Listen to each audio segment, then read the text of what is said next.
জনগণের আস্থা না নিয়ে এই নির্বাচন এবং এই যে আপনার ইসলামী জামাতে ইসলাম, এনসিপি, তারপরে ইসলামী আন্দোলন, তারা যে পিআর এর কথা বলছে, এটা ভ্রুক্ষেপই করছে না। এটা নিয়ে বসলে অসুবিধা কি? যে ঠিক আছে বসেন, কি আছে এটাতে কি নাই, একেবারে ইনভলভ না।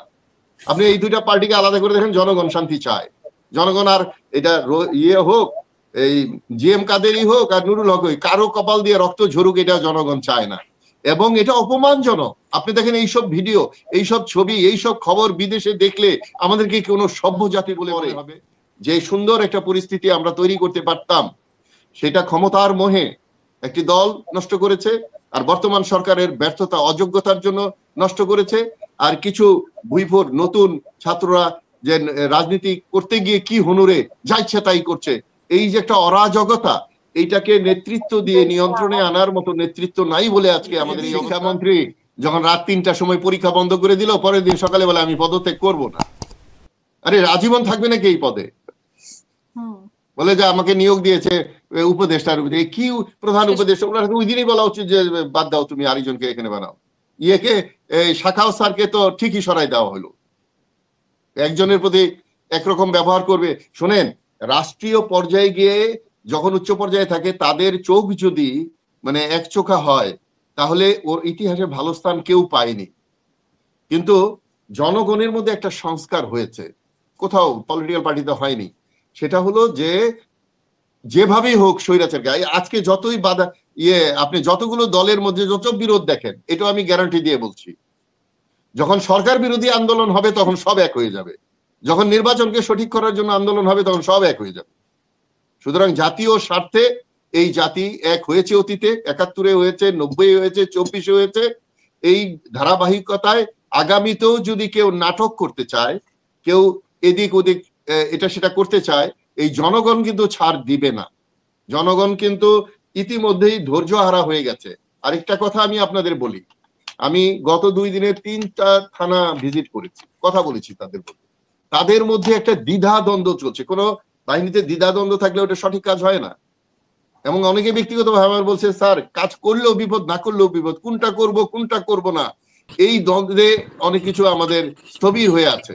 তো সুতরাং এই পুলিশ বাহিনীকে, পুলিশের যে ফোর্সটা, এই ফোর্সটাকে নির্বাচনের আগে যদি সঠিকভাবে না করে, ঠিক না করা হয়, এবং জনগণ যদি, জনগণের আস্থা যদি তারা অর্জন করতে না পারে, এই নির্বাচন কমিশন এই ট্রেনিং দেওয়া শুরু করেছে, এই করছে, এই নির্বাচন হবে। আরে ভাই, তোমরা চুক্তি নিছো নাকি?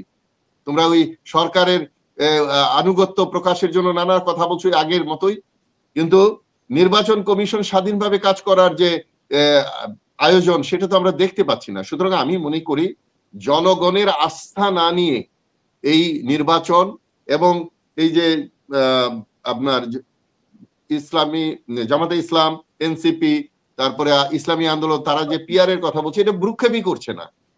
এটা নিয়ে বসলে অসুবিধা কি? যে ঠিক আছে বসেন, কি আছে এটাতে কি নাই। আমি তো আপনাদেরকে বলতে পারি যে গত ইউনিয়ন কাউন্সিলের নির্বাচনে 150 মানুষ মারা গেছে। আগামী নির্বাচন যদি পুরনো পাঁচ দা পোস্টের হয়, মিনিমাম 1000 লোক মারা যাবে। নিজেদের দলে দলে একটা দলের 3 জন করে ক্যান্ডিডেট রেডি হয়ে আছে, তারাই বলছে একজনকে ডিক্লেয়ার দেখ আর 2 জন বিরোধিতা করবে। তো এই পরিস্থিতির থেকে বের হয়ে আসতে হলে পিআর খুবই গুরুত্বপূর্ণ। এবং যারা এই আমাদের গণ অভ্যুত্থানের আন্দোলনে যেসব মিডিয়া দেশ বিদেশ থেকে আলোচনা করেছে, আমি অনেককেই অনুরোধ করছি, অনেকে এটা শুরু করেছে, হাসিনা আপাকেও বলবো পিআর নিয়ে আগামী নির্বাচন কি ধরনের হওয়া উচিত। পুরনো স্টাইলে নির্বাচন হলে কত মানুষ মারা যাবে, আর মানুষকে বাঁচাতে গেলে মানুষের ভোট নষ্ট না করার জন্য এবং ভোট কেন্দ্রে যেন মারামারি না হয়, সেগুলো রোধ করার জন্য পিআর এর গুরুত্বপূর্ণ জনগণের সাথে আলোচনা করা উচিত। জনগণকে এই রাজনৈতিক দল এবং এই সরকার মূর্খ মনে করে, অথর্ব মনে করে, জনগণ সবচেয়ে বোকা মনে করে, যেটা সবচেয়ে বড় ভুল এই বর্তমান রাজনীতি এবং বর্তমান রাষ্ট্রনীতিতে। কারণ জনগণ ভুল করেনি কখনো, ভবিষ্যতেও করবে না। জনগণই একটা আদর্শ বাঁচিয়ে রাখতে পারে। জনগণের মধ্যে যদি ভুল বোঝাবুঝি হয়, আদর্শচ্যুত হয়, আজকে দেখেন এই যে পলিটিক্যাল পার্টির মধ্যে মারামারি কাটাকাটি হচ্ছে, এই যে গতকালকের ঘটনায়, দেন জনগণ কিন্তু ইনভলভ না, একেবারে ইনভলভ না। আপনি এই দুইটা পার্টিকে আলাদা করে দেখেন, জনগণ শান্তি চায়। জনগণ আর এটা হোক, এই জিএম কাদেরই হোক আর নুরুল হক হোক, কারো কপাল দিয়ে রক্ত ঝরুক, এটা জনগণ চায় না। এবং এটা অপমানজনক। আপনি দেখেন এইসব ভিডিও, এইসব ছবি, এইসব খবর বিদেশে দেখলে আমাদেরকে কোনো সভ্য জাতি বলে মনে হবে?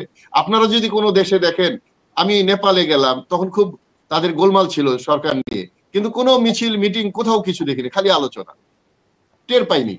তা আমরা আজকে বাংলাদেশের যে পরিস্থিতি 5ই আগস্টের পরে যে সুন্দর একটা পরিস্থিতি আমরা তৈরি করতে পারতাম, সেটা ক্ষমতার মোহে একটি দল নষ্ট করেছে, আর বর্তমান সরকারের ব্যর্থতা, অযোগ্যতার জন্য নষ্ট করেছে। আর কিছু ভুইফোর নতুন ছাত্ররা যে রাজনীতি করতে গিয়ে কি হুনুরে যা ইচ্ছা তাই করছে, এই যে একটা অরাজকতা, এইটাকে নেতৃত্ব দিয়ে নিয়ন্ত্রণে আনার মতো নেতৃত্ব নাই বলে আজকে আমাদের এই অবস্থা। কিন্তু খেসারতটা দিতে হবে এই বড় দলকে এবং এই সরকারকে। জনগণ কিন্তু কাউকে ছাড় দিবে না আগামীতে।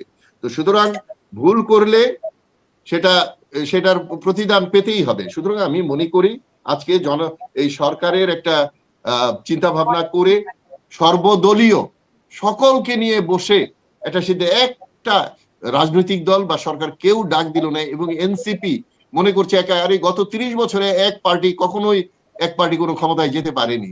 এখানে জোট বা আয়োজন করে সবার সাথে একটা রাজনৈতিক কৌশলের মধ্য দিয়ে যেতে হবে, সেটাও বোঝার ক্ষমতা হয়েছে কিনা আমি জানি না। গায়ের জোরে কথা বলার দিন তো শেষ। সুতরাং এটা মানুষ গ্রামে গঞ্জে একেবারে মানে ঘুষ এবং শেষ করছি, ঘুষ এবং উপঢৌকন, টাকা পয়সা ছাড়া কোনো কাজ হচ্ছে না সারা বাংলাদেশে। এটা 5ই আগস্টের পরে মানুষ আশা করেনি। মানুষ টাকা জমা দিবে, কোনো ট্যাক্স, কোনো ভ্যাট, কোনো কিছু জমা দিতে গেলে আবার টাকা দিতে হয়, মানে সরকারকে টাকা জমা দিতে গেল আবার সরকারকে ওখানে ঘুষ দিয়ে এগুলো জমা দিতে, কোনো কাজ হচ্ছে না টাকা ছাড়া।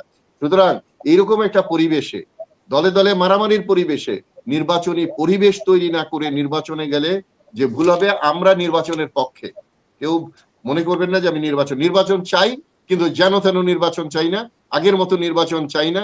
নির্বাচনের একটা সুষ্ঠু পরিবেশ তৈরি করে একটা প্রোগ্রামই করব ভাই। হ্যাঁ, নির্বাচন ওই সঠিকভাবে করতে হবে, না হলে সকল ব্যর্থতা এই সরকারকে বহন করতে হবে এবং জনগণ আবার সাফার করবে। কিন্তু এটা ঠিক, স্বৈরাচারকে বরদাস্ত করবে না বাংলাদেশের মানুষ। ধন্যবাদ সবাইকে।